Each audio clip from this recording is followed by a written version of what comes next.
Bonjour à tous et à toutes. Je m'appelle Geoffroy Yannick Ayenan. Je suis ingénieur en génie civil, l'auteur du guide facilitateur pour réussir la mission humaine et le président fondateur du cabinet GESFAP. Bienvenue sur ma chaîne YouTube sur laquelle je fais de l'éducation sociétale et partage les révélations du trésor caché à l'humanité et les solutions originelles aux problèmes de la société humaine. Dans cette vidéo, première partie de la révélation du trésor caché à l'humanité, je vais vous expliquer deux schémas de principes de mon livre que j'ai conçus à base des versets bibliques qui présentent les vraies formes du ciel et de la terre dans le but de faire comprendre à chacun que la réussite ou l'échec sont un choix et que la fin d'une chose est déterminée par son commencement. Vous savez, la vérité est le trésor caché à son peuple. En réalité, le globe terrestre que nous connaissons depuis toujours ne présente pas la vraie forme du puits cylindrique de l'abîme, naturellement créé par la séparation des eaux d'avec les eaux, énoncé dans le livre de Genèse, chapitre 1, verset 6. La terre informe et vide était l'abîme, et l'abîme était un immense réservoir d'eau. La terre était informe, mais ce que beaucoup ne connaissent pas, le réservoir de la terre avait naturellement une forme. Car, originellement, l'eau prit la forme du réservoir qui le contenait. De nos jours, vous pouvez aussi le constater que l'eau épouse naturellement la forme et la couleur de son récipient. La forme du réservoir était celle de l'abîme et l'obscurité de l'abîme était celle du réservoir. Hormis les schémas de principes d'illustration dans mon livre, j'ai fabriqué spécialement un objet afin de vous faciliter la compréhension de l'histoire de la création du ciel et de la terre.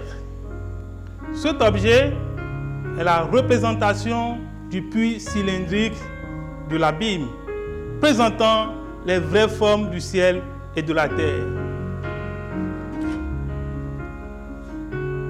La forme de la terre est l'opposé de la voûte des cieux révélée dans la Bible.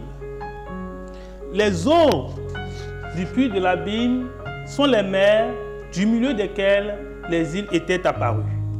Avec cet objet, vous allez maintenant bien comprendre comment la séparation des eaux avec les eaux avait été faite. En réalité, le tourbillon était la main surnaturelle avec laquelle le Créateur créa le ciel et la terre. L'Esprit créateur était le vent qui se mouvait dans l'espace au-dessus des eaux. La pression et la dépression du tourbillon exercé pendant un moment donné sur et dans les eaux créa l'étendue, une grande cavité aquatique, ce que la Bible appelle le puits de l'abîme. La paroi cylindrique du puits de l'abîme est un aquarium naturel, couvert des nuages, tout comme le ciel aussi. C'est pourquoi, depuis la surface de la terre, il nous semble à l'horizon que le ciel et les mers se joignent. Mais en réalité, ce n'est pas le cas. Car il existe bel et bien une limite invisible entre l'espace qui existait au-dessus des eaux et l'espace que le tourbillon créa dans les eaux. Il est important donc de retenir de cette vidéo que le monde est constitué de deux espaces jumelés. L'espace supérieur est celui qui existait au-dessus des eaux, dans lequel l'Esprit de Dieu se mouvait avant la création. L'espace inférieur est celui du puits de l'abîme que le tourbillon créa dans les eaux. Pour ne pas être trop long dans cette vidéo, je vais donc m'arrêter à ce point. N'oubliez surtout pas de vous abonner à ma page Facebook et à ma chaîne YouTube afin de suivre la deuxième partie de la révélation du trésor caché à l'humanité, dans laquelle je vais expliquer l'origine de la Terre et les composants et la composition de la Terre, y compris comment est-ce que la Terre est apparue dans les mers. Likez, partagez, restez connectés. Merci de m'avoir suivi. À bientôt.